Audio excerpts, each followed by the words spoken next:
Greetings, friends, and welcome to another episode of The Mistake Zone, your weekly dose of our lives and the mistakes within them.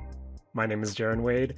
Joining me, as always, one of my best friends in the whole wide world, Matt Alba. Hey, Matt. Yo. How are you doing? Yo, I'm doing good. I'm doing good. Matt, that's great. What's also great is we're also joined by another one of my best friends in the whole wide world, Rakush. Hey, Rakush. Hey, I know him. How are you doing? I'm doing alright. You? Doing pretty well. I know I didn't mention this last time I was on a episode of the Mistake Zone, but to be honest, I'm not even sure I'm in that process of trying to get my brain together to actually record properly, but I forgot to mention this last time I was on, but I was listening to one of your duo episodes where you guys were talking about anime, or at least the whatever summer is that season the summer anime. episode? Yeah. That was a few weeks ago.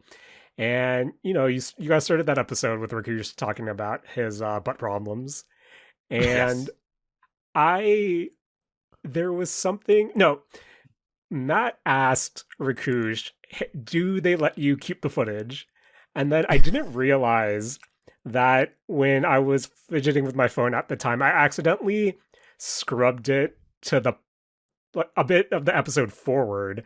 And then it perfectly cut into with Rakush talking about how that was inappropriate because we were something about being inappropriate because we were going to be in a food court. And I thought that was legit the transition into talking about see you tomorrow at the food court. And I was like, damn, that's a wild way to jump into talking about summer anime. But while they're then saying they found anime on my butt. I mean, I gotta ask, Rakush, did you keep the footage? Because there's no way I was gonna try to scrub back to find out the answer to my burning question. No, I still don't have the footage, so no. Damn. Hate to see it. Do you want the footage? No, I think I'm good. Oh. Although I realized I might actually have a follow-up appointment this week or next. Not to put more things up my butt, but just go through the results. You should ask them if you can get the footage. Like, bring a USB stick or an SD card. I'll say this, guys. The doctor, kind of cute. I don't think I'm going to be asking the doctor if I can have footage of my butt. I mean, they have footage of your butt. You might as well both be in, the same the same playing field. I mean, she's already seen it, so, I get that. But, nah, I think I'm good. There was like... Oh, wait, did you watch your butt footage at all? No, I was knocked out. Oh, I was very zooted. I thought maybe they would, review it with you. Be like, oh, this is what's wrong with your butt. But... No. No, I think they gotta, you have to go under, unless, you have, no feeling in your butt. I don't know. No, I meant like a post butt camera, review. What, like a play-by-play? Like John Madden breaking down football footage kind of thing? Yeah, it's no, like, that's... not everything, you just want the greatest hits. You just want the greatest hits of your butt. Maybe that's what happens in this follow-up meeting. I don't know, but yeah. A couple of years back, I got my ears cleaned at, one of the clinics. Uh-huh. And I almost, walked out of the clinic because, the practitioner was a very gorgeous person, and I was kind of feeling intimidated about them seeing whatever comes out of the ears. I went through with it. A lot of wax came out. Go get your ears cleaned. Was this the picking cleaning, or was this a flush? It was a picking cleaning, but typically they do a combo. If they can flush it out of you, they will flush it. But if they see it's a lot, then they'll try to use those tiny vacuum tubes to try to remove it, and then use kind of the hooks to pull out whatever's there. So yeah. So I gotta say, it definitely makes a big difference. I noticed I used to get a lot of headaches. I think they felt sinusy. They weren't really sinus headaches, but it definitely made a difference there. I don't get as many headaches as I used to. I tried to get it cleaned last year as well, and it turns out it's still perfectly clean. So, good job, me. Your ears must have been in rough shape. Yeah. Flush your ears, everyone. Put some oil in there every now and then. Just and maybe flush them out if you can. I love flushing my ears. It's so good. Yeah. Or just like do that thing where you have a significant other. So I already don't count for this, but like if you have a significant other, like do the lap pillow thing and they like clean it out for you and shit. It's kind of adorable, you know? Relationship goals. Damn, someone watches anime on this podcast. We did a whole episode on this. Guys, I have legitimately been looking on Amazon lately for because like I was trying to just like going through like personal grooming stuff, right? Yep. And on Amazon, they kind of sell this ear pick that has a camera in it, and this camera links up to you through Bluetooth to either your phone or like your computer, and you can like look inside your look inside your ear as you're cleaning it with the camera. I've seen that one before. Is And this where you guys expected the episode to start? I mean, no, I didn't. No, but if we ever need a premium, not that we have a Patreon, but if we ever had a Patreon, this is prime premium content. I bet there are some freaks out there that would be into Rakush's butt footage and Matt's ear footage. So the ear footage, there's quite a lot of it on YouTube. You Yes. can actually just go and see like earwax removal stuff. I get that recommended to me every now and then. You can Damn, probably your find algo's butt wild. footage on YouTube.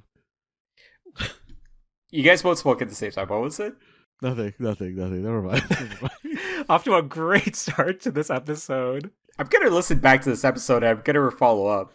Man, this is an okay podcast, everyone. It's a guys, lot of mistakes, sorry. you know. Sorry. Before we get too far away from it, while we're talking about stuff in our bodies, guys, a fly flew up my nose when I was walking my dog the other day. It got stuck in there for a while, and I had to like not snort. What's the opposite of snort? Outward snort Shoot it out into my shoot hand, it out. and it was kind of just there. I feel like the odds of that happening are so low that you should go play the lottery after. I don't know. I think I put myself in a situation where the odds were high because it was in How? that forest that's by my place, and it was in a very kind of like narrow path of it, and I was running through there with my dog. So But like to go through such a tiny hole in your body, yeah, maybe. I don't know. I feel like the odds are low. I like as much as you try like to downplay the odds of this. I feel like it's a bit of a miracle that happened. Maybe. Man, right before we started recording, I had an idea of how I should start this episode. And then I had to mention the stupid me scrubbing through an episode a few weeks ago. Guys, this is me being rusty. I apologize to the less than a dozen people listening to this right now, since we probably scared away all our other friends. But a lot of butt-related talk in the last month. Yeah, well, we're eagerly looking forward to your update, Rakush, just to make sure you're in proper health. But I think what I originally was going to mention real quick was for my current PC setup, I just connect my Bluetooth headphones to my PC and just use that to listen to whatever I need to listen to. And I think my current earphones are kind of getting up there in years, so they're not holding a charge like they used to. And I may or may not have been in a climax scene of a game called Stellar Blade, and my headphones just died in the middle of it. So I kind of panic and I F4'd it real quick. So one, I don't even know where my last save is, and I hope my save didn't get corrupted and it has to pull from some really old save that will delete a bunch of progress. Sorry. What's up? My head's in the gutter here because that's not where I expected this conversation to go. But okay, you said climax scene in a Gunner game and you alt F4'd because you didn't want anybody hearing it. What kind of climax are we talking about here, Jaren?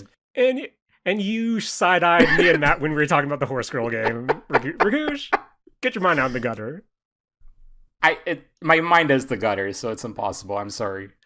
This is what happens when we talk about butt stuff in the beginning of an episode. And I feel bad.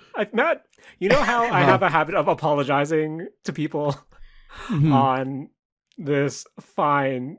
I'm going to take out the fine on this audio journal of ours. And I feel like since the main thing I'm bringing to the table this week, boys, was me going to the Otto concert here in Toronto a few weeks Hmm. ago. I feel like I should formally apologize to Otto for associating her essentially what is her Mistake Zone episode, and associating it with butt stuff in the beginning. So I apologize, uh, Otto, for that. But now that I have opened the floodgates, uh, I believe it was not this past weekend, but 2 weekends ago, I guess, as the time at the time of this episode release. But Japanese singer Ado, you might know her for she's done a few OPs. I feel like her song Odo has just been featured in a lot of different media. I think most recent to me, at least, was I think the latest Fortnite chapter trailer earlier in this year. But she is currently embarking on her Hibana World Tour. And yeah, just a few weeks ago, she stopped by Toronto for her show. And thanks to our friend Subin, who had an extra pair of tickets and sold it to me at face value, I was able to go on August 3rd, which is a day after my birthday. So, boys, I spent my midlife crisis birthday at an auto concert, and I think I wouldn't have it any other way. But I, Well, first what's off, up? Jaren, happy birthday. Thanks. How's it feel to be 36? Awful, but everything is Mm. awful, Rakush. But what wasn't awful was my experience at the Habana World Tour here in Toronto. And right off the bat, got a question for you. So we all know Otto, Japanese singer, a lot of anime adjacent songs. Realistically, in a anime adjacent event, I mean, this concert was brought to us by Crunchyroll. How many Hatsune Miku cosplays are you expecting to see at a anime adjacent event? Matt Alba. Ooh, at an anime adjacent event. I mean, I guess it depends on how big it is, but like I would expect to see like a good handful. But at an adult one specifically, I would probably expect it to be notably more. Okay. Rakush, how many Hatsune Miku cosplays do you think I saw at the Otto concert? Is she affiliated with Vocaloid? She's had Vocaloid producers produce for her, but um I wouldn't say she's affiliated with a Vocaloid. I'm sure there are like some remixes out there, but uh let's say no on that point. Okay, so then I would say it maximum one or two people that are doing it as a fashion statement. Fair.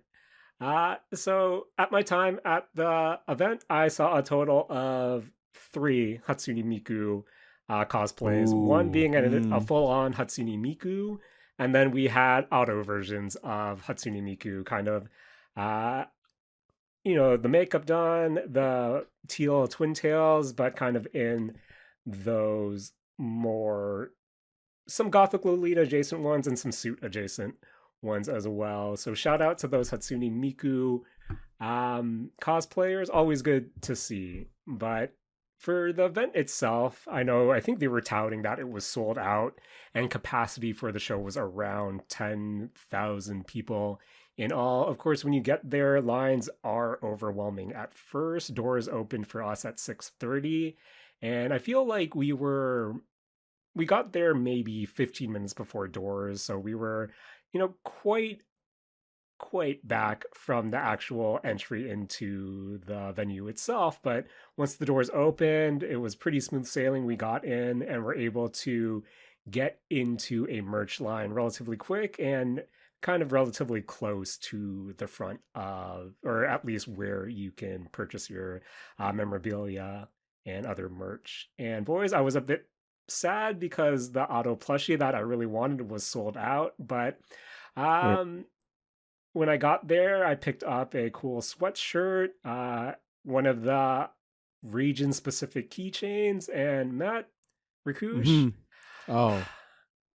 boys, I was tempted to buy a pen light for the event. Hmm. And looking at the prices, I thought, man, that's kind of on the pricier end. And boys, when I was about to check out, I asked for my sweater, I asked for my keychain, and I thought, you know what? It's my birthday. Throw in a pen light for good measure. And I walked away with a pen light, and I'm not going to tell you how much it is because I'd be embarrassed to admit that. Less embarrassed to admit it to Matt, more embarrassed to admit it to Rakush, if that's saying something. Okay. $25.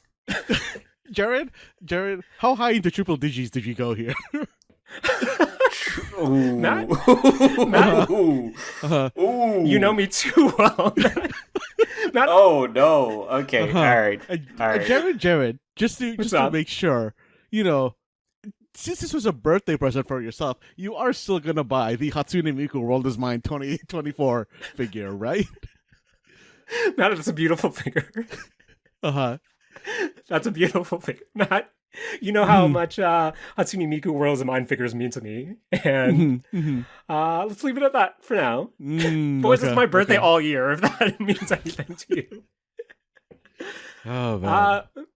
But when it comes to the concert itself, I know this was something... maybe it's because I'm getting up there in years, but I totally kind of forgot that this event was happening. But thankfully, Ticketmaster sent me an email notification that, hey, next week is the Auto concert. And alongside that was some information about the event itself. And part of that notification included the paragraph, firmly in the middle of the email, noting that, hey, no photos, videos, recording, or binoculars are allowed before, throughout, or after this concert.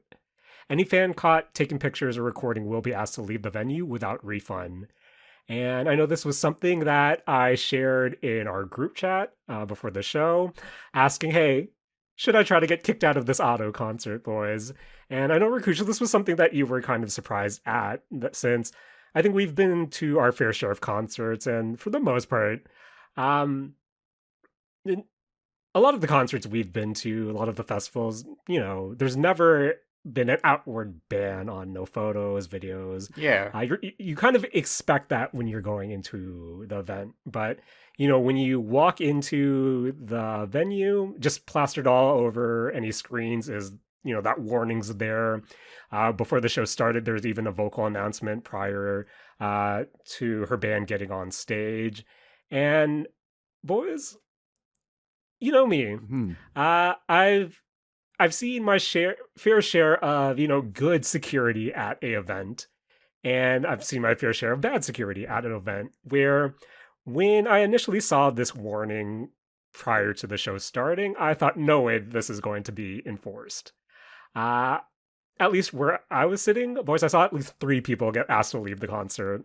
That's crazy. When I talked to Subin after, he thought he saw quite a few people get kicked out. And even just after the concert itself, just a quick Reddit was, hey, I got kicked out of that Auto concert because I totally missed the warning. And I was actually surprised that this was really enforced. And for the most part, the crowd was really good. I think it wasn't people trying to be malicious. It's just people living in the moment and saying, hey, I want like a digital keepsake of this. But I was actually surprised at the moment a phone lingered outside for a bit too long, security was in that person's face asking, and then, walking them out of where they were sitting. So that was why I was really surprised. And I think to give the context to you, Rakush, to why this is enforced, Matt, correct me if I'm wrong, no one actually knows what Auto looks like, right? Not that I've seen. I don't think... like publicly, there's no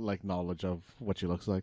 So I guess, good. That just goes to the extent of her team, her management, at how kind of enforced and really how protected her image is for just in public appearances and whatever is kind of outwardly showing. Where I know Rakush, you asked if she's Vocaloid adjacent, but I think she's closer to a VTuber in many respects than... a traditional Japanese idol. So for the performance itself, she's backed by a live band.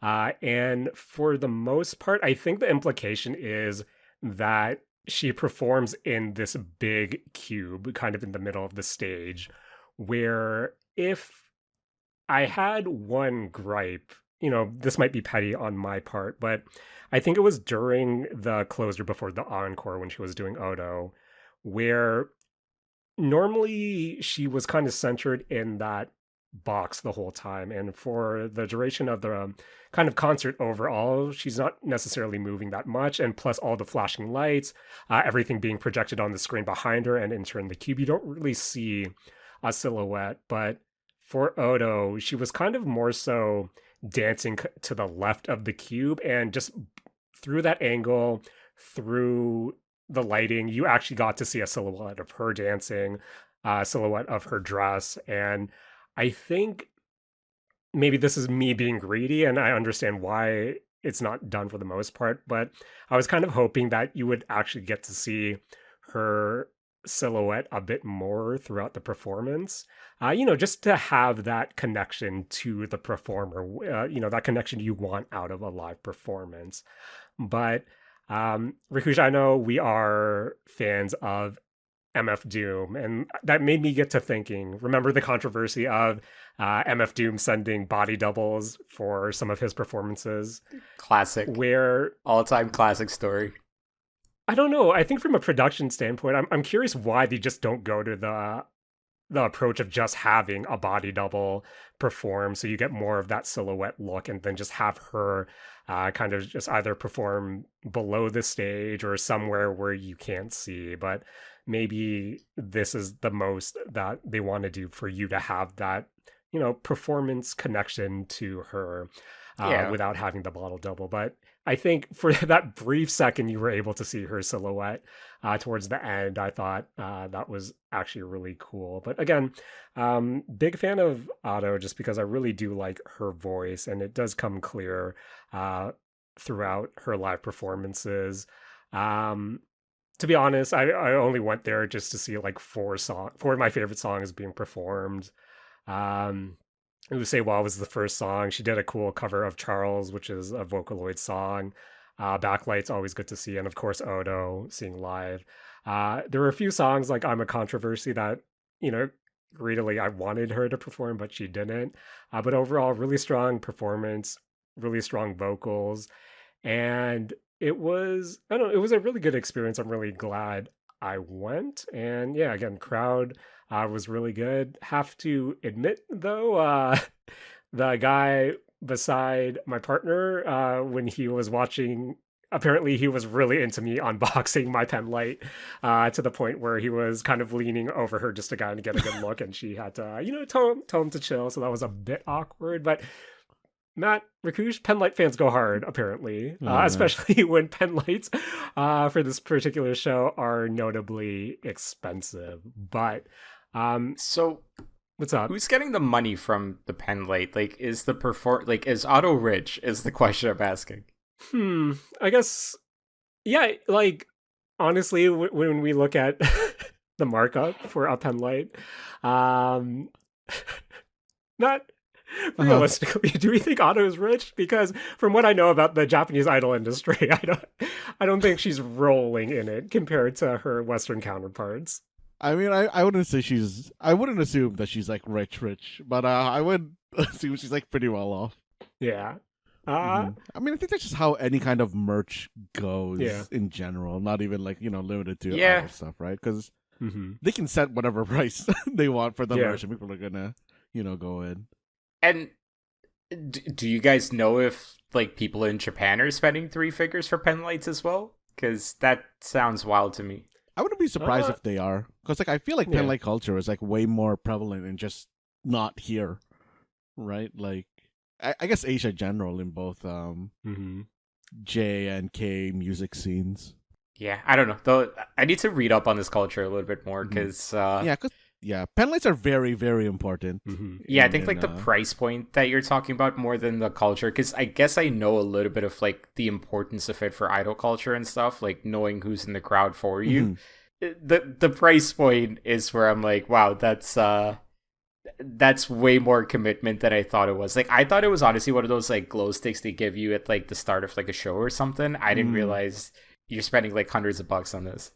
Jaren, was this like one of the special kind of pen lights that like sync to the show, or was this just like the a standard pen light? It was a kind of a stand. So it's not synced to the show. I know prior there was a fan guide if you wanted to follow what songs are specifically tuned to each song, but realistically, when you're in a show like this, you're kind of just going off of what other people are doing around you, what the main color of the stage is, and that was kind of my approach to it overall. But in terms of the production of this pen light, it is, I think, compared to some of the generic pen lights that I saw in the crowd, it was notably a bit bigger than some of them. And I think, again, I'm not trying to excuse the price point, but compared to a normal pen light, it was, instead of, that glowing tube, it's more so like a diamond case, not like an actual diamond casing, but a diamond shaped casing with a rose in the middle. Not that warrants the price tag, but it was a bit more elaborate in design. But it was one of those, you turn it on, you press the rose in the front to kind of cycle through all the different colors. So I think this was the first time I really was interacting with a pen light during a show. So it's always funny in between each song, you just see everyone rotating or just scrolling through the lights within the pen light just to think, okay, this is the light that I'm settling on. And of course, you have the people who think, oh, the stage is this one color, I'm going to set it to green. But, oh, wait, everyone else has blue, so I got to switch to blue. But yeah, overall, had a good time. I believe the runtime, the show started around 8. It was over just before 10. So, solid 2 hours with a pretty decent MC section from her as well. But yeah, overall, really good. Really like the set list that was performed. Just, I do wish that we got to see a bit more of that silhouette.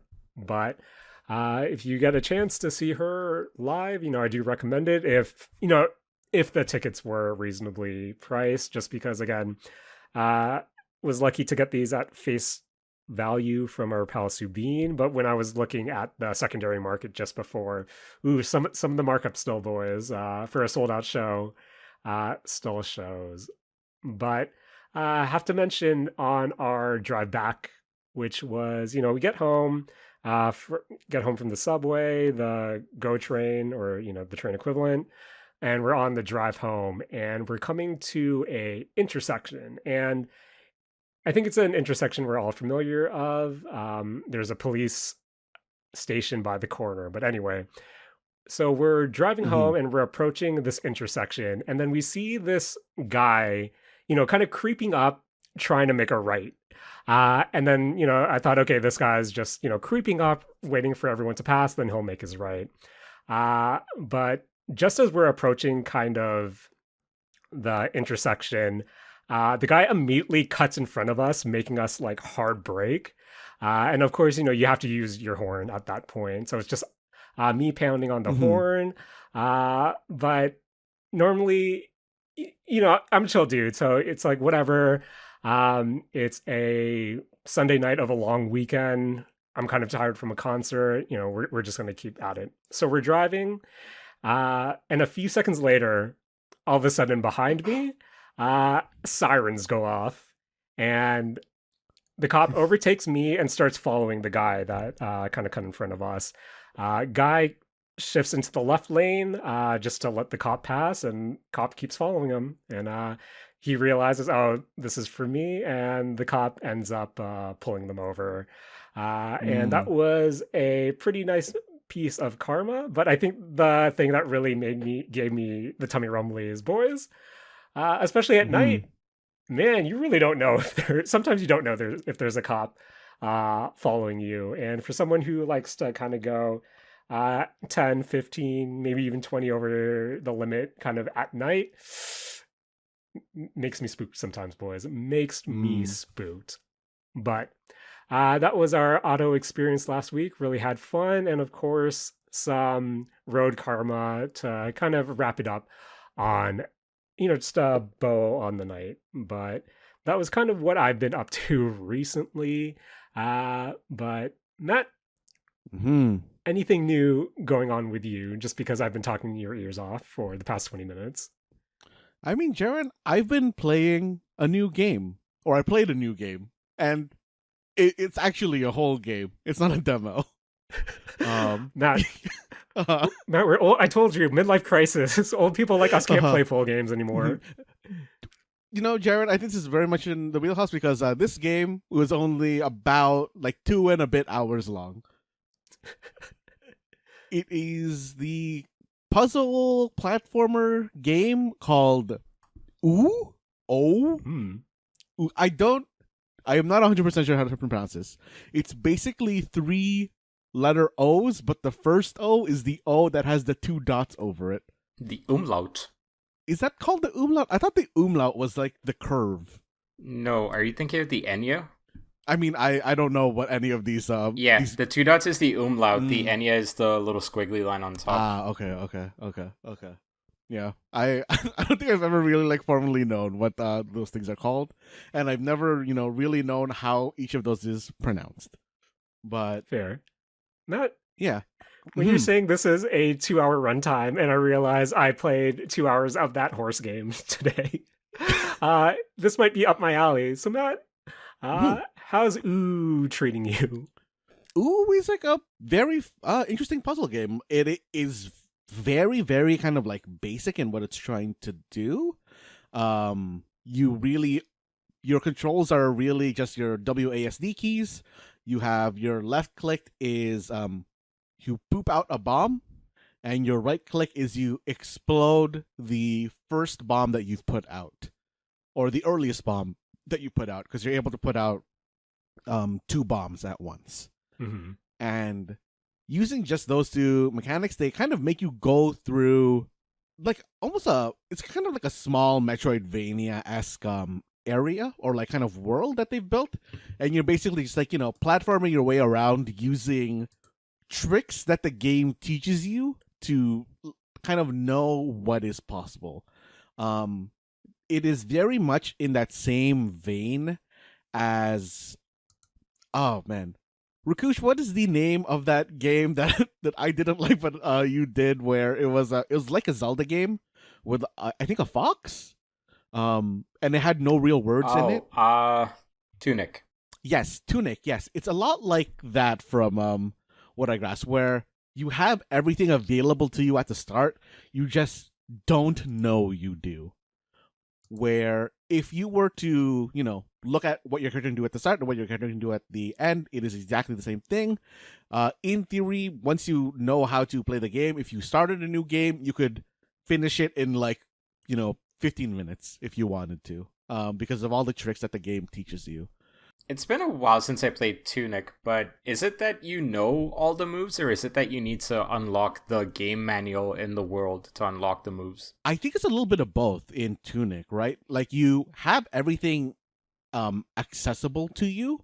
You just don't know how to do it because from what I remember, it's for the most part a lot of the moves were things where you just wouldn't know. Oh, you have to go to this thing to interact with it in this way to use it, or all the weapons and stuff that like the game gives you are in a gibberish language, so you don't actually know how to use them, but they'll work the same way as like when you get the manual page that explains how to do it. And this game kind of like works the same, where you over time just learn mechanics that the game has always had available, like being able to know how to double jump with your bombs, or knowing how to, for example, basically defy gravity and do like air dashes with your bombs and stuff like that. And I think it does like a very good job of it. The way the game kind of like is teaching you everything is organized very nicely as well, because it has a very basic look to it. Like this is like a 16-bit like looking game, like a Super Nintendo style graphics game, and it really kind of divides, I guess, the unique ways that you're using your bombs and your character into little different areas that are just color coded differently. Like, oh, in the blue area, you're learning about like bomb jumps. In the green area, you're learning how to like manipulate switches. And like the purple area, you're learning about how the game decides to hide, like hidden things and stuff like that. And I don't know, it works very well. I think that the game is honestly the perfect length for what it's trying to do. I didn't think any mechanics overstayed their welcome. I didn't. There's only like one thing in that like whole game that I really was confused on how to do, and that was just because like I was just kind of being stubborn with it. And I think that was my own fault, but yeah, like if you're looking for a very short puzzle platformer game, I really think that Ooh is a great way to go. Okay. Matt, where are you playing it? On Steam, I'm guessing? Ah, yeah, just playing it through Steam. It was on Okay. sale when I bought it. I don't know if it currently is still on sale. Fair. But Matt, Hmm. speaking about Steam releases, I know there was a game that you've mentioned quite a few times that has been in, I believe, early access. But Matt, Hmm. what's new with, time to check in. What's new with Deadzone Rogue and its, correct me if I'm wrong, 1.0 release? Yes, Deadzone Rogue got its 1.0 release this past Monday, and which is I guess is today as of for this recording, and it released a whole new kind of area. It finished up their story, and it released a couple more weapons, and something that I actually was surprised to see. It released a couple more elements. Previously, it had the elements of your fire, lightning, dark, ice, and it added psionics and plasma, which I think are very nice. The way they decided to do it are like very nice adds. The psionics are less damage oriented, but they're more so crowd control oriented, which I think is a very nice add to differentiate it from all the other ones. And the psionics is more of a damage based one, but it is a area based kind of damage thing, and I think they both add kind of unique ways to play around. And I don't know, I think it's like in a very good state for its 1.0 release. I think the variations that they decided to add of like you have your standard, hey, play through this area type thing, but then it has its modifiers of, oh, you can only use or you have melee bonuses here. All the enemies in this one are gonna be the same, or like it has a bunch of different little game modes that tweaks their maps so that you can do more runs in unique ways. And it still, I think, plays very, very well. I really, really like how this game kind of feels, and I think that they did add here that I honestly was initially disappointed with, but as I've played it more, I've grown to understand why they did it the way they did, and it's gone better, which is they added something called synergies, which kind of, as the game imply or the name implies, is just ways to make things work together better. And what it does is this is a roguelike game, so you're going to be getting different types of random items, different types of random perks, and different types of random just like power-ups provided to you. And the way that these synergies work is that they kind of have a set synergy. Like, for example, your bullets will ricochet, and you get this synergy if you have a specific perk, 3 of usually like 7 specific items, and then 1 of a specific power-up from a group of 3. And since these aren't like exclusive, like the items and the power-ups aren't exclusive to like a specific synergy, like they'll be in multiple other synergies, you get a really kind of fun way to, like, a new way to prioritize what items you want to grab and what synergies that you want to go for. And it makes the theory crafting for this game, I think, a lot more fun. It definitely adds to the analysis paralysis of picking items, because now your picks matter like even more. But I don't know. I think it's in a very good place. They definitely have left it open to continue their story and add more stuff at the end of their I guess like quote unquote campaign. And I'm really interested in seeing what they're going to be doing with this game in the Okay. future. Hmm. Nice. So that's Dead Space. Oh, sorry, my mistake. Deadzone Rogue, available now, 1.0 release on Steam. Hmm. We'll probably check back into it, Matt. Maybe if there's a next major update. But Hmm. Jaren, they made a melee build viable, and I don't know about you, Jaren, but when I get to play an FPS where I don't have to aim anymore, oh man, I love it. I love it. gotta ask, Matt, how does the melee feel in first person? Because if a first person game gets melee right, I'm more Hmm. likely to build into that route just because if it's satisfying, seeing that up close, It feels like pretty good. Like I don't I think you have to specifically build into the melee to make it very good. Otherwise, it's kind of just like a oh, this person has just a sliver of health left. I'm gonna tap them with it while I'm passing by. But I I really like that and I think this is gonna be kind of like divisive for people whether they like it or not. It's the kind of melee where when you hit your melee button, I'm guessing it just does like a quick check in front of you to see what's in front of you, and it'll like magnetize you towards them so that like if they're mm, within a certain range of you, you will always hit them, and it'll kind of because it'll pull you towards them to like confirm the hit. okay. And I don't know, I kind of like I like that aspect of it. They've added a new weapon this patch that is even more magnetic, like it is purposely more magnetic, and it also pushes you forward, like you're doing a lunge with it. And you can honestly, if you mash the button enough and you have enough swing speed buffs, you can sort of fly by just like aiming up into the air and meleeing. Do you think that's intentional or do you think just a side effect of mechanics? Um, it is kind of a side effect of mechanics because as a second part of this like weapon, if you don't actually hit an enemy, your like melee swing speed slows down. So you need to be like Hmm. hitting something to be able to like follow it into the air because there are some flying enemies in this. So it might be like intentional on that end, but yeah, like it works and it plays like in a real fun way. Okay. Matt, I like me a good air juggle, and that sounds like a good Hmm. air Hmm. juggle. Hmm. Hmm. Hmm. Hmm. But Dead Zone Rogue available now, as I said before, on Steam. And Matt, Hmm. thank you Hmm. for fulfilling the video game quota because I feel like what I Uh, bring to the mistake zone as of late has been a lot of me watching stuff. And Matt, hmm. Rakush, Hmm.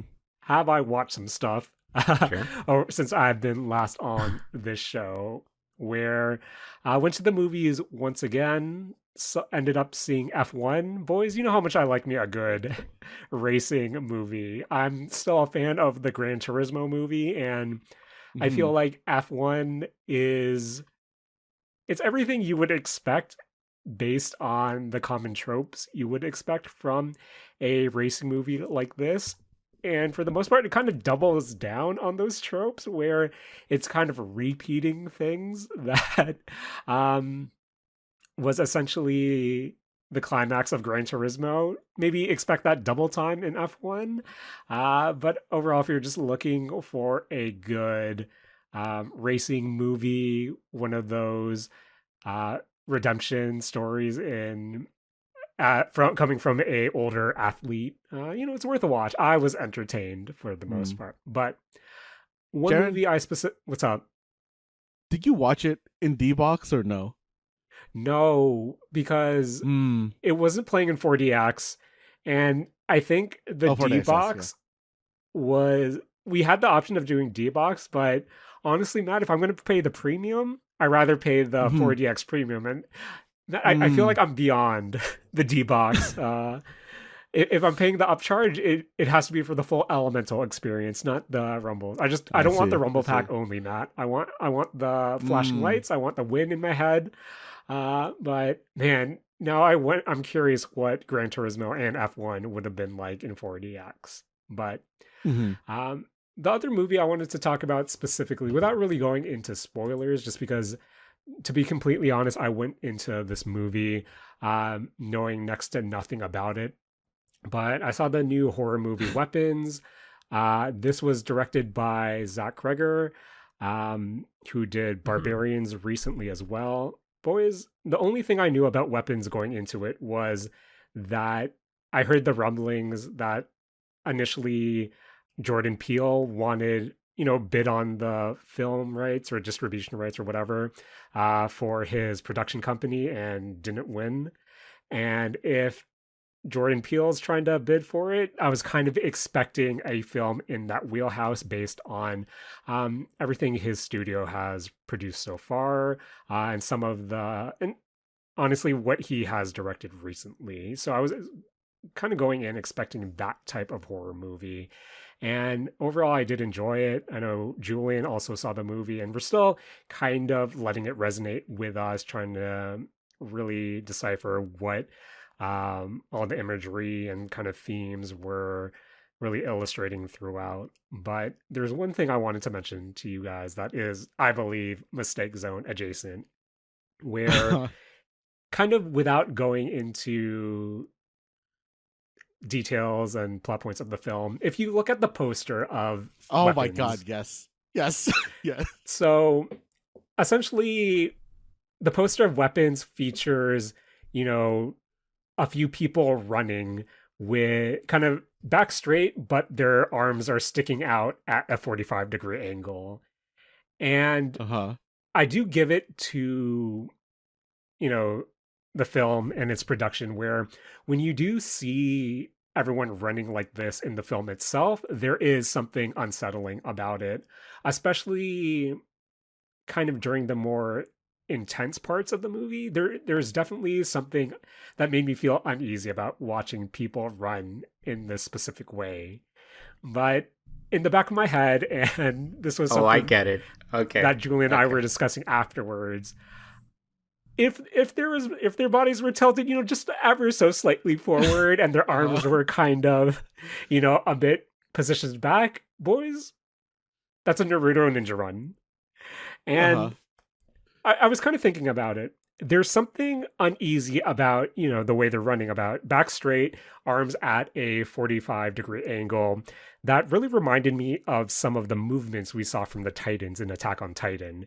And the first time I watched Attack on Titan, there was something that, was unsettling about how the Titans moved in itself, where I think in my mistake zone brain, part of me thought, man, I'm really glad this is giving Attack on Titan, because, boys, are we at a point in popular culture where if the people in Weapons were running like the Naruto ninja run, does that go from a horror to a comedy? Boys, is the ninja run now so far into meme territory that anything that features it cannot be taken seriously? I think so. Yeah, I guess. Yeah, I guess so, I right? Like Mhm. how. I'm trying to think of like a serious Naruto, or like the Naruto run being in a serious context, and I am coming up blank on like what I would need for that to feel like not a meme. Where I don't know, even say we take away the meme context, the anime context, Rakush, do you think to normie, not saying normies in a bad sense, but to a normie, do you think the Naruto run can be scary? Or uh, does the, does the optics of a Naruto run kind of make it just look silly in general? It's very difficult for me to speak from the perspective of a normie because I think I'm too far Mhm. gone into the weeb culture to be able to speak on that behalf. I think I don't know, but it's weird. I think it has to not be a human that's doing the Naruto run Fair. for it to be scary. Like I feel, I don't know why this is the first thing I thought of, but I just imagine like a street shark doing it, and I feel like that feels threatening to me. Okay, fair enough. Fair enough. If a Street Shark did the Naruto run, I don't know. I feel like in the context of what we're kind of used to, the media we're used to, I feel like the Naruto run has been used as the butt of a joke, where I don't think I can take it seriously. But of course, I think with a lot of modern horror, we do have part of, the jump scare, part of, a figure being really unsettling is also that facial expression, whether it just be maybe eyes wide open or like teeth fully exposed in that kind of sinister grin, where boys, can a creepy face save the Naruto run in terms of being something freaky? Or are we just too far gone for that to make sense? Jared, I gotta be honest with you. When you put this movie on the list, I was starting to think about like, oh yeah, we'll talk about like, what makes a horror movie a horror movie. Like, I was thinking about like the themes of suburban discomfort, and then you just hit us with the Naruto run for like the last 7, 6, 8 minutes, and I do not know how to answer Boys, your questions. we all looked at the poster. That's literally, that's so close to the Naruto run, where that's how sick in the head I am. Where the moment I saw that the first time in the film, I thought, damn, they're close. They're really pushing limits. And here. I'm the sicko. I'm the sicko for thinking Climax Stellar Blade, headphones off, Alt F4. I think a creepy face can make the Naruto run scary. Oh, man. Do you guys remember that creepypasta about the smiley man? Matt, I feel like there's a lot of smiley creepypastas where I don't remember this in particular. It's specifically the one where the guy's kind of like walking home after a bar night, and he sees a dude standing, like kind of like, like tall, thinnish man standing underneath a street lamp. And like, he tries to like walk by him, and then they make like quick eye contact, and he has like that creepy grin face on him, and it just starts like chasing him down. And that was like basically the essence of the creepypasta, and a lot of people ended up making short films like based on this creepypasta. Fair. Yeah, that sounds a lot like Slender Man as well. Sounds a lot like the sleep paralysis dude, or like the person that everybody says they see in their dreams and stuff. Like, yeah, there's a lot of those kind of stories. I feel like I'm imagining that any of the short films now, but him doing a Naruto run, and I still think I would be scared. Yeah. Yeah. I think a good creepy face. Yeah, you're right, Matt. Maybe because I'm also a scaredy baby, where a good creepy face will be able to overpower the meminess of a Naruto run. Rakush, are you going to watch Weapons? I want to. I actually am very intrigued by kind of like the theme and the things that it is trying to speak on. I think it's like pretty obvious what it's trying to speak on as well. A big part of it seems, is like heavily influenced by American culture and school shootings. So I'm curious how it handles it. The one thing I am really excited to see is it seems like it's doing what good horror movies will tend to do, which is provide a sort of good commentary on where, like, just real life America is in that moment. I'm saying America because it's mostly Hollywood horror movies, but yeah, I'm curious. Yeah. I actually have tomorrow off in the evening because I have a free evening, basically. I might go watch it because like they're doing like cheap movie nights near me. So yeah, it's definitely something where I'm still thinking about it a few days. I think, kind of without getting into it too much, I think I would have liked certain. Now that you opened the floodgates, Rakush, and with a name like Weapons, I feel like they could have handled their weapon imagery kind of a lot better, where I feel like this movie has really good implications, but when they specifically show weapons in general, I feel like that could have been handled a bit more subtly, and I think that would make a really better impact. But for me personally, but again, now that you have the image of Naruto running in your head, maybe you can take a step back and just focus on the movie in itself. See, what's up? I'll be honest. When I saw the poster first, and I'm trying to figure out like what it is that you guys were referring to, I thought you were talking about like that Junji Ito story where like everyone's trying to fit into the hole that is shaped like them. Oh yes, Amagari Fault or something. So I thought it was. Yeah. I think something. Yeah, I can't remember the exact name, but I thought it was going to be about that. And then I saw like the Naruto pose, and I was like, ah, shit. Oh, man. Here we go. Okay, the poster is like. There's like the Naruto running. I don't like the font that they used on the poster for the word weapons. It looks very placeholder to me, and something about it bothers me. I feel like in terms of horror movies, interesting. that's like, I don't know. Mhm. That seems de facto horror movie poster to me in terms of font. Yeah, Wait, like that color scheme and everything as well nowadays, like that like blue overcast on a night sky and then the red popping up. Yeah, like that's pretty obvious. The font is pretty obvious. Yeah. where boys, Man. looking at the poster right now, if you made those houses more crumbly and replace weapons with Attack on Titan, I'd buy it. I would believe that this was a Attack on Titan I see it. Yeah, poster. probably. Damn it, Jaren. Honestly, Damn it. I think if you just didn't have the word there and someone told me like, oh yeah, they made a new like Evangelion movie, also would believe that. You know what? Fair. Really? I could see that as well. I think so. Like maybe if you made it like so that the kids are a bit more lanky, but like I don't see Eva. I think overall this is also an Evangelion poster. That I think is one too far for me. I don't see that one. Okay. Fair. But now that we're fully anime adjacent, maybe we should have talked about this after the auto conversation. But we haven't checked into Dandadan in quite some time. I know when season 1 was around, this was something that we did, just me and Rakush kind of checking in to see what was happening. But Dandadan season 2, had to kind of go back just because the Evil Eye movie, I thought covered the first 4 episodes, but it actually covered the first 3 episodes. So had a bit of catching up to do. But with the most recent episode, Rakush, I know there was kind of something on your mind, but I believe this it's so was good. episode 6 of season 2. But Rakush, how's Dandadan treating you? It's been pretty good this season. More of a continuation of season 1, but the latest episode, man, I am just so happy that they handled these visual K dweebs so well and as like carefully as they did as well, man. Like the latest episode is really good.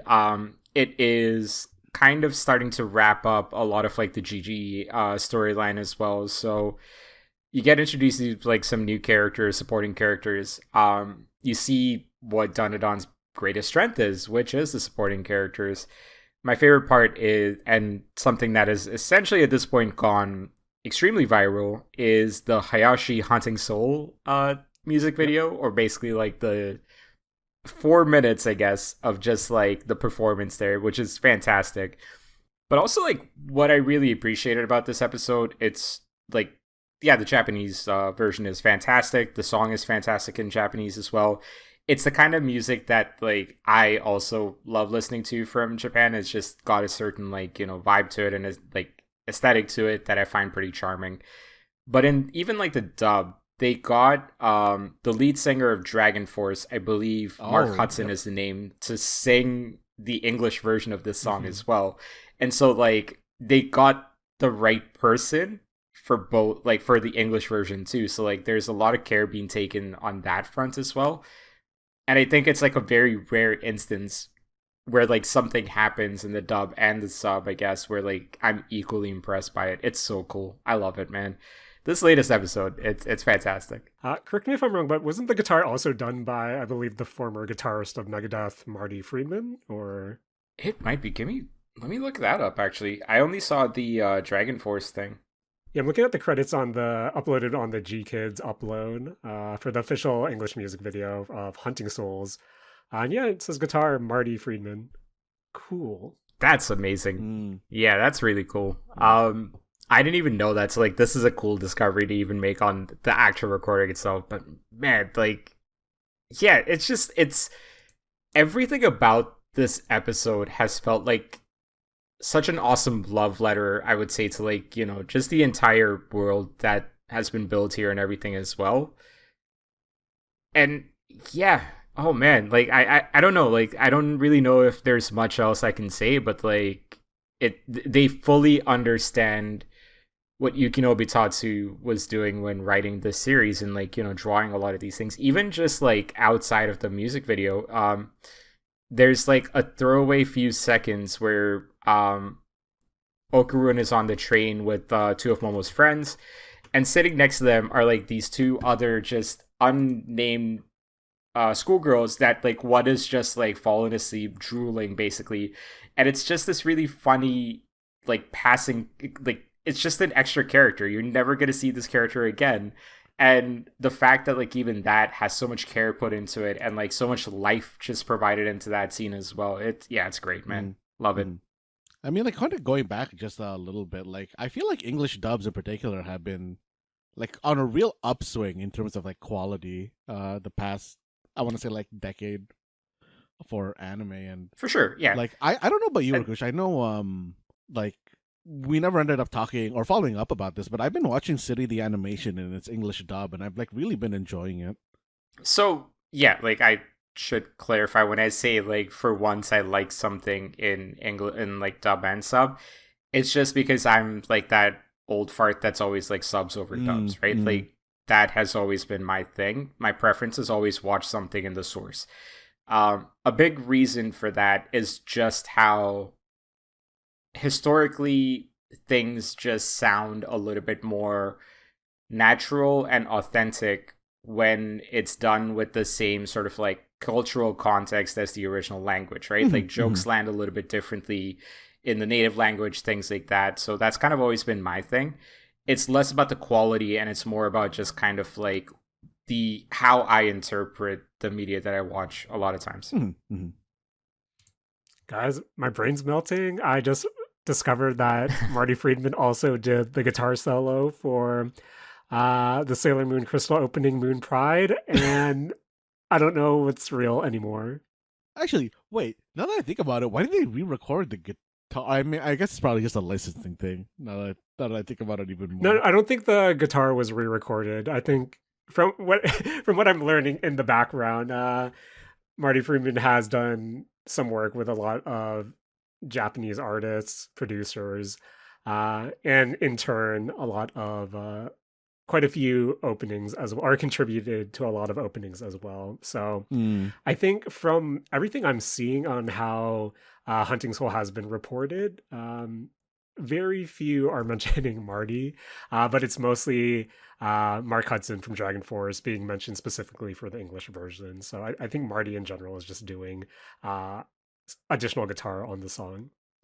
I see. Still badass. Yeah. Oh, that's Still really badass. cool. Like that's still cool as well. Yeah. Like yeah, I just love everything about this. I love when you can see the love and care that someone puts into their craft, right? And this is just an example of that. And I don't know. I'm gonna go listen to this after this recording. Let's wrap it up. Yeah, Dandadan season 2. I don't know. It's just been hitting.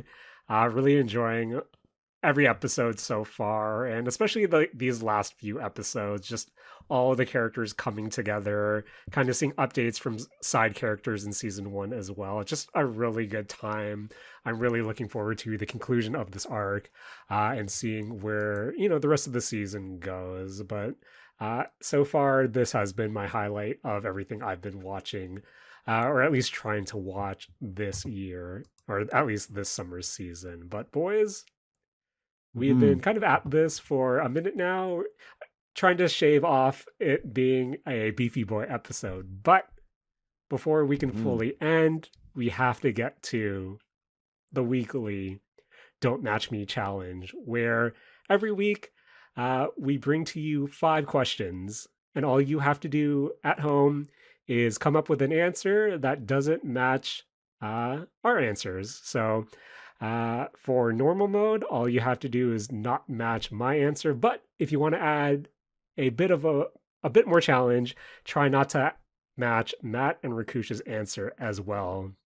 And of course, since this is an audio journal of ours, if a question feels too specific or you might not have an answer right off the rip, feel free to pause, look it up, pick an answer, and see if you don't match us. But for this week, I started with a apology to Otto, but since I went to the Hibana World Tour, it's only fitting that this week's Don't Match Me challenge is the Hibana World Tour edition. But boys, speaking about Hibana, you know how I have to start. Hibana is my favorite Fire Force character. Right off the rip, Name another character from Fire Force. Name another character Easy. from Fire Force. Easy. Okay. Done. Okay. Yeah. So in 5, 4, 3, 2, 1. Wait. What's this, boys? I think we discovered the laboratory. Because, boys, I'm going to try an experiment for this first question of the Don't Match Me challenge. Oh. So, Matt, Uh-huh. what was your answer to name a Fire Force character? I mean, Jaren, of course, I gotta play wild here. I gotta pick Joker. Okay, fair enough. Matt, you survived. Rakush, what was your answer? Gotta go with my boy Benny Shinmon. Okay, Benny. Rakush, you survived. Now, boys, Hey. I'm sorry to spring this onto you. Friendship test. Boys, what was my answer? Match my answer. I mean, Okay, if hold we on. can't hold pick on, hold on. Hibana, I almost feel like okay, Rakush, let's talk here. It's definitely a girl character, right? 1000%, and we already know which one it is. I think I will consider myself wrong if it's not one of these two, but I'm fairly confident it's one of these two. Okay, yes. Do we answer at the same time? I mean, I don't know which one I want to go with, to be honest, because like Let's on just one say our answer at the same hand- time. Okay. You count us in. Okay. Boys, match me. Okay, Friends listening, don't match me, but friendship test. Boys, match me in 5, 4, 3, 2, 1. Tamaki Katatsu. Yeah. Okay. Damn, boys, I'm hurt. Oh wait, did we I'm not get hurt. it? Nope. Okay. Hold on. man. Hold on. Let's do it this way because I feel like there's a second. No, you know what? Go ahead. Just answer it. Okay. Just answer it. Boys, if you said Oh my god, I forgot about this character.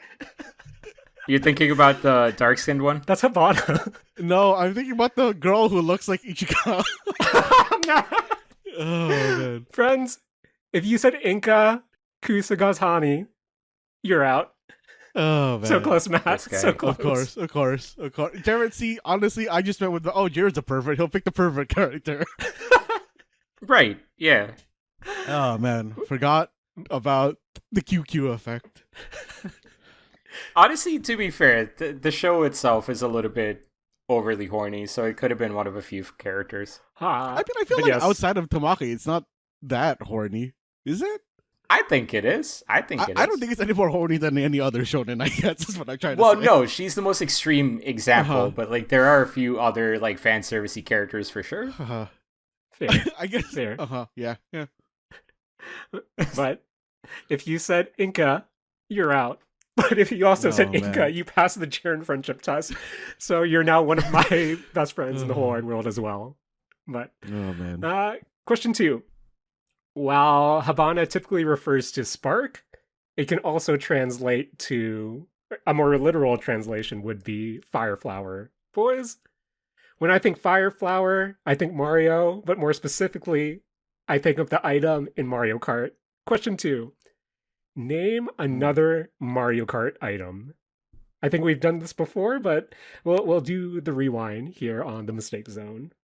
So name another Mario Kart item in 5, 4, 3, 2, 1. Boys, I went with the banana.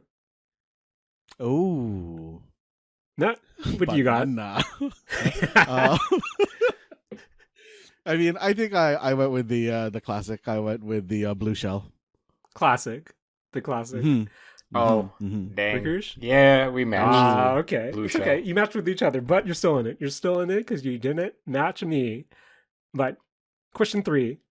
This might be the time where friends and maybe Rakush and Matt, go into your search engine, go on Wikipedia, search up the Hibana World Tour. Because for question 3, name a city that Ado has performed or will perform during the Hibana World Tour. So Name a city tour stop from the Hibana World Tour.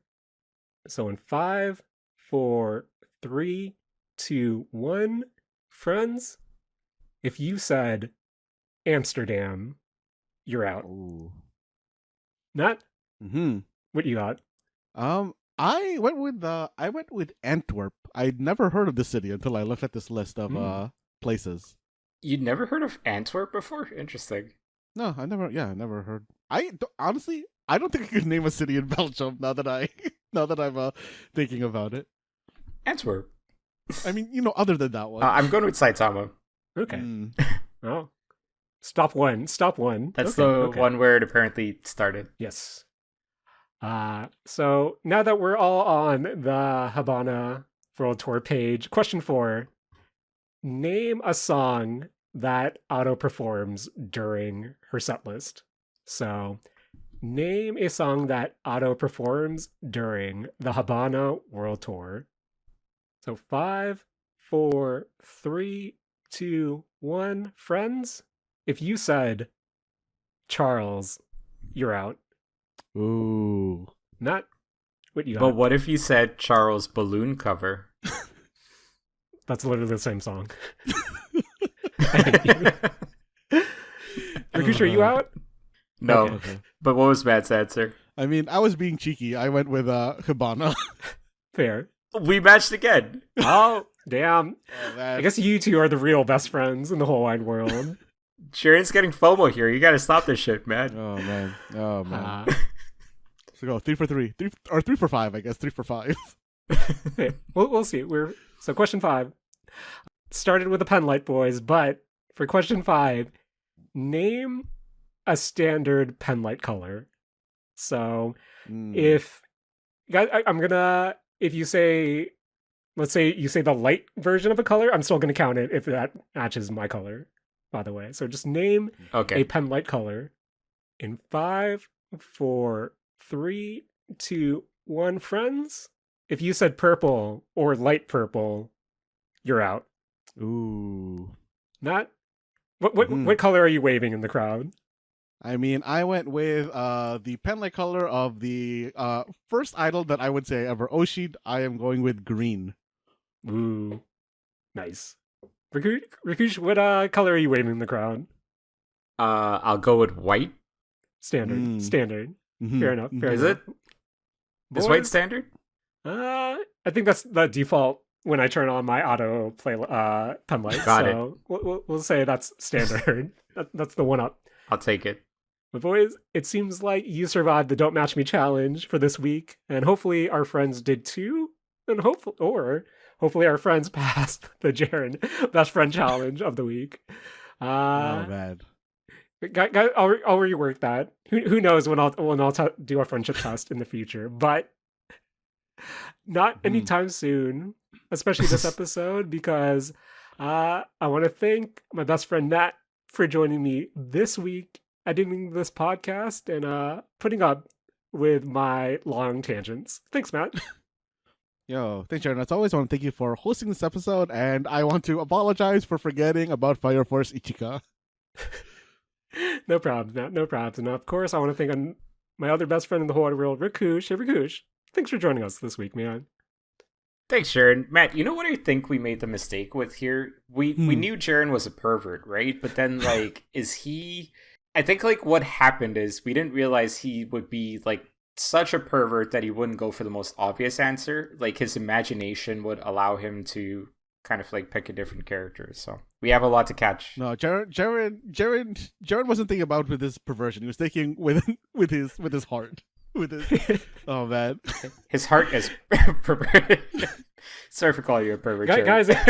I'm pretty sure the first time we ever talked about the Fire Force, I think I'm pretty sure I said I didn't actually like Tamaki. Like I think I understand her goof, but I thought that was a bit too much. It's not a good goof. All seriousness, it's not that great. Like, it kind of just, you get past it to the fun stuff. I like the play of it towards the end when she's interacting with the other character, but like the pure character. Yeah, it's just like it's there for like a very blatantly obvious reason. It's Mhm. fine, but like nah. It kind of takes away from like what I personally find is the charm, which is like beautifully animated sort of like fight scenes and stuff, choreography. So yeah, I think what really took she's fine. away from Fire Force was Hibana not being chosen at the end. But boys, that might be for another episode. But Did you just spoil it for me? did I, I feel, Rakush? I feel like that's not a major You spoiler. just spoiled it for me. Rakush, in your heart of hearts, did Hibana I'm really have a anime only, chance? Jared. I'm Did anime only. Did Hibana really have a chance, Rakush? This guy. There was like at I- least 3 other characters in front of I'm gonna her go pout now. It's fine. in the No, line. I'll go pout. Boys. Fire Force, also the name of my farts. Woo! Shout out to Inca. Shout out to no apologies to Otto. I also want to thank Naruto Runs. I want to thank ooh. I want to thank Dead Zones. I want to thank Rogues. And I want to no, you know who I don't want to thank? People who don't clean up after themselves at movie theaters. Guys, if you I bring agree. if you bring a pizza box into a theater, fucking throw that out on your way out. For real. One, how do you even sneak a pizza in there? Well, they sell pizzas at like theaters too. I guess, yeah. Jaren, you gripped it and ripped it during the video or not the video, the movie, right? Of course, Matt. Of course. Okay, Matt, nice, you know what else nice, I did? nice. I took Huh. that can and I put it in the recycling after, like Yeah, like that's any good, that's decent good. human would. Good guy, Jaren, looking after the environment. Boys, the amount of I don't know. I feel like if you're walking past a garbage, the least you can do is throw out your garbage instead of leaving it. One, I also don't understand how people, as someone who has spilled their popcorn before, I still don't understand how people spill popcorn in theaters, but maybe that's a discussion for another episode. But until then, Matt, please take it away. This has been the Mistake Zone, and we're all out of photos, videos, recordings, and binoculars.